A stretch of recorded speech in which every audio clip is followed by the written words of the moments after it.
را روانه روژه به په 28 فروری د جمعې په ورځ وي او نبی علیه الصلاة والسلام فرمایي چې په هغه مسلمان باندې به د جهنم اور حرام شي څوک چې بل مسلمان ته د روژې خبر ورکړي. نو دا ویډیو ټولو مسلمانانو ته شیر کړئ او په دې ثواب کې ځان شریک کړئ.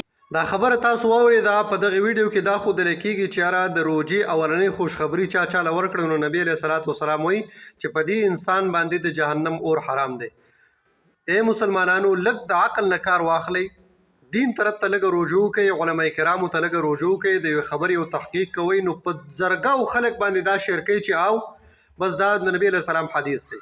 حالانکه ګوره نبی علیه السلام فرمایي چې کله ما نه ویلی او زما حدیث نه او چا په ما پورې راوته په نو د په خپل لاسو باندې په جهنم کې ځان له په خپل ځای تیار کړه، په خپل لاسو.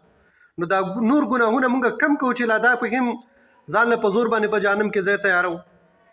خدای او رسول ته وګورئ، د دې د شرک کول نه اجتناب وکړئ. دا حدیث نه دی، منګړته خبره ده، د صحابي قول هم نه دی. دا اړو په اسلام کې دې خبرې د سره څه تصور شته نه په کتابونو کې د دې خبرې څه تذکره شته.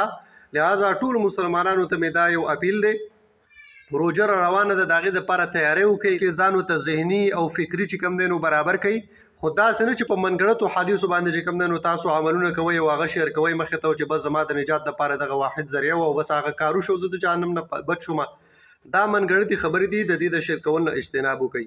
الله جل جلاله دې موږ او تاسو له سوچ عقل فکر راکړي.